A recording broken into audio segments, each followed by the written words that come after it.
Yeah, so my hair's messed up, so I'm wearing a hoodie. But today, we're reacting to a comprehensive history of cheating in CSGO. Let's watch this shit. Plus, I want to see Forsaken. I want to see my brother. Did you see anything wrong there? There he is. Well, yeah, there's the man of the man of the hour. Poor guy's head right through that box. What you just watched is part of the most famous aim cheating scandal in Counter-Strike history, and maybe in esports ever. There's a good chance you think of these guys when you think of cheating in pro CSGO, but the reality is that there are a hell of a lot more ways to cheat in CS than by using external programs. God, Steel. This is a comprehensive history of cheating in professional Steel, man. CSGO. Come on, you can't miss that. But first, I need to give a big thanks to Leadify for sponsoring this video. Big up. Leadify is an amazing tool that allows you to track and celebrate your unique Counter-Strike accomplishments. It tracks your personal bests and gives you after-match reports to see how well you did. They even have these little achievement badges that portray your accomplishments from any specific match. You can use the compare feature to compare your performance with your friends. Their special Leadify rating uses advanced statistics to reward smart plays and ignore useless frags, giving a more accurate representation of how you did in a game in one single stat line. And hey, even if you're not a numbers person and you prefer the substance of the game, Leadify automatically finds your best play from each match and sends you a highlight generated by All-Star. Thanks again Leadify for sponsoring this video. That's if you pay for it, Follow my link in the description or the pinned comment to sign up for free today.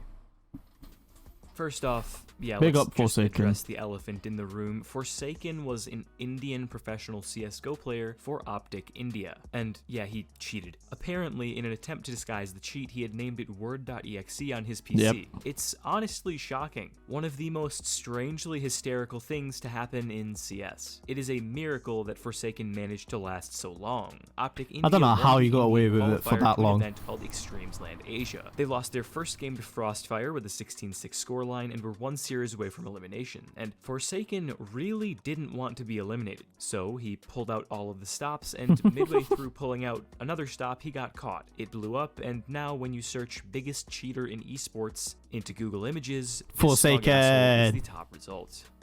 Forsaken wasn't the only CS pro to ever get caught hacking, though. There have been a few significant He's the main examples. one, though. The other big one was kqly. Now, kqly was not a player on a team ranked 138th in the world like Forsaken was. kqly was not a player whose first ever HLTV article was about him getting caught. kqly was a star, and he got that ban hammer just as hard as any matchmaking scrub. There was no official notice from Valve of an investigation, nothing like that. His ban came with as much surprise to his teammates as it did the community. One day, his account was VAC banned, and that is that. Looking back though, kqly was definitely not innocent. He had clearly cheated in professional games in the past, and his ban was rightfully served. Because of this ban, his new team Titan was unable to participate in the DreamHack Winter 2014 Major. The Major where the other French team, and in fact kqly's former team, won. By cheating, he robbed his teammates of the chance to play in the biggest event of the year and cast doubt on their legitimacy. His former teammate Kiyoshima would forever be haunted by cheating allegations due to the two of them coming up together on Clan Mystic. There have been a few other instances of players so good at the game as well. Hacking. For instance, Emilio from Team Property being banned mid-match. Oh yeah, I forgot this happened. What? You got VAC banned mid-match. These two are the most significant due to the notoriety of the Forsaken incident and word.exe and how high profile of a player kqly was. Now, let's move on to other forms of cheating.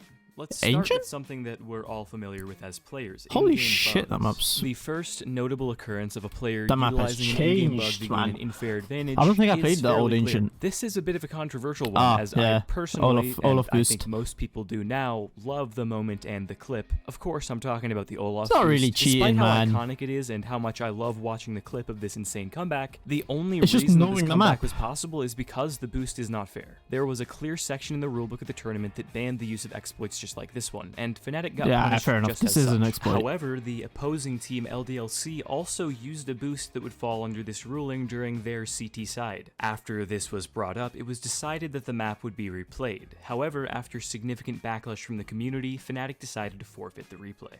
Another interesting exploit that caused a lot of controversy was the use of a jump spotting bug, where the player would jump, crouch, then uncrouch midair. This would give them visibility up banana without being seen by the enemies. Before PGL Krakow, this bug was discovered, and everyone kinda thought that it was clearly a glitch and it would be banned at the major. However, this did not happen, and the glitch was not explicitly banned in the PGL rulebook. In a shocking display of unity, however, the players all met together and decided to have a mutual agreement to not use the bug. And they all followed through on this promise. Well, almost all of them. Big Clan, the German team, used the glitch anyways, and the backlash towards them for doing this was enormous. Big made it through the group stage of this major 3-0, despite falling 2-1 to Immortals in the quarterfinal, and they had an amazing showing. Man. They should not. This was overshadowed by if there's an agreement to not do something, they should not do it. All three of the group stage games they played were on Inferno. Something that we should all be acquainted with recently are one-way smokes. One-way smokes on cheating. Beautifully right here. The smoke mechanics of CSGO are not good as a whole, as when the smoke is fading, it's better to be inside of the smoke than outside, as your vision is clearer when you are inside. The weird edges of smoke grenades cheating. Are what's it's just the game. Here, and Monasty's taking Games advantage shit of that like in a way that, but where the there's not much player you can on the do other about side it. Can't see him while he can get kills easily uncontested. His team faced a ton of backlash for doing it, and they ruled that these smokes were against the rules of the tournament. Alright, and that wraps up the in-game bugs section. Oh wait, I forgot the big one. The group of bugs now known as the coaching bug is quite possibly the most widespread scandal in Oh, someone's at the door. Give me a second.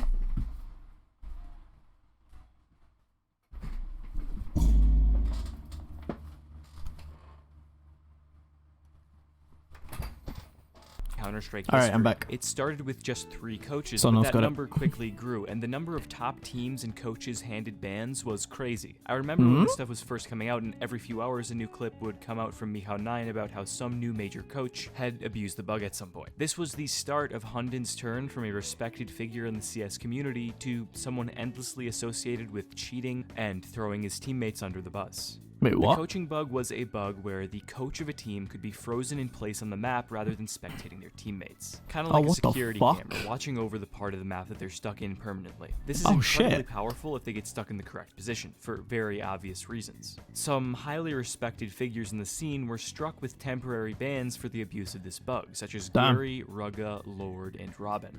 Cheating does not necessarily have to be related to abusing conditions within the game. An old trick that some coaches used to do was tapping their IGL on the shoulder a few times during a round to convey a strategy. This does not happen anymore due to the very strict rules imposed on coaches by Valve in recent years, but there is an even older trick that some teams used to do to give them an extra timeout. I didn't realize there was as much there was no rule like shithousery going on in person. Timeouts. So I knew there was some players, specifically from the CIS region, would cause technical timeouts on purpose. How would they do this? This guy just punch his screen. PC. Yeah, you can see why there's a rule against talking during tech timeouts now.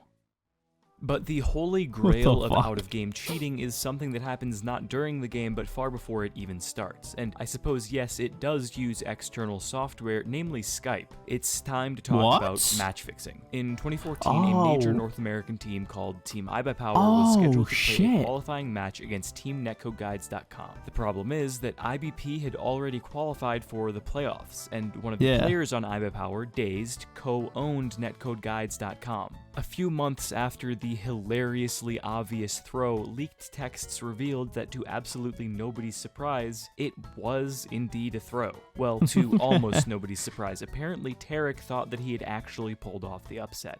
Bro, when you played against ibuypower when they threw, were you like, what the fuck is this shit? No, dude, I was feeling it. All over that shit. I was fucking. You're like, damn! I'm fucking nuts right now! I was literally like that. Me and Josh were like that. Like, we were giving ourselves credit and shit, and like talking about this is our comeback into the scene. All of ibuypower except for Skadoodle was banned, and despite the community's request, Valve has not unbanned any of these players even 9 years later. Match fixing in CS is not just limited to the ibuypower scandal, though. Recently, it's become obvious that match fixing is extremely prevalent in low-tier Asian, CIS, and North American Counter-Strike, with an ESIC investigation into NA match fixing coming out any day now, guys, I'm sure. A lot of these players have been exposed, though, even though they haven't been formally banned by Valve. At one point or another, all of the ibuypower players switched to Valorant so they could play at the highest level again. Yep. And in their case, I think that's completely fair because they served their time. But some other low-level NA match fixers also switched and have been very successful. Seeing this makes me incredibly unhappy, as these cheaters who have no respect for competitive integrity get to play around in Valorant making massive amounts of money and amassing fan bases. Marved, Shanks, and Poised, to name a few, are all top-level Valorant players or streamers, and they've been able to get away with match fixing. Don't attack them about this, as this isn't a new development. It's been known for years, and it's clear nothing will ever come out of it. Yeah, true. While compiling this list, I was Those guys reminded kinda of just suck. how many ways that it is And Valorant sucks in possible general, to man. cheat in CS. If anything, this is a testament to the size and fortitude of the CS community, as we've pushed this game so far that we now have to innovate upon the ways in which we give ourselves an unfair advantage. Yeah, true. Thank you. Alright, it's another one Oh. done. Congrats to me. Let's go. As of right now, I'm still not in CS2. One more reminder, I'm probably not going to talk about this anymore, but Same here. please, Same I here. need access No to the CS2 game. access. Oh. Yeah, same, brother. Same. Good video. Good fucking video. But it's kind of weird. It is kind of weird. Like, all the cheating scandals, all of the everything that's gone on with CS. Like, you expect some integrity, which there is now, because obviously we are forced to. But yeah, there's a lot more cheating that went on in CS than we realized. Oh, I'll see you lot in the next video.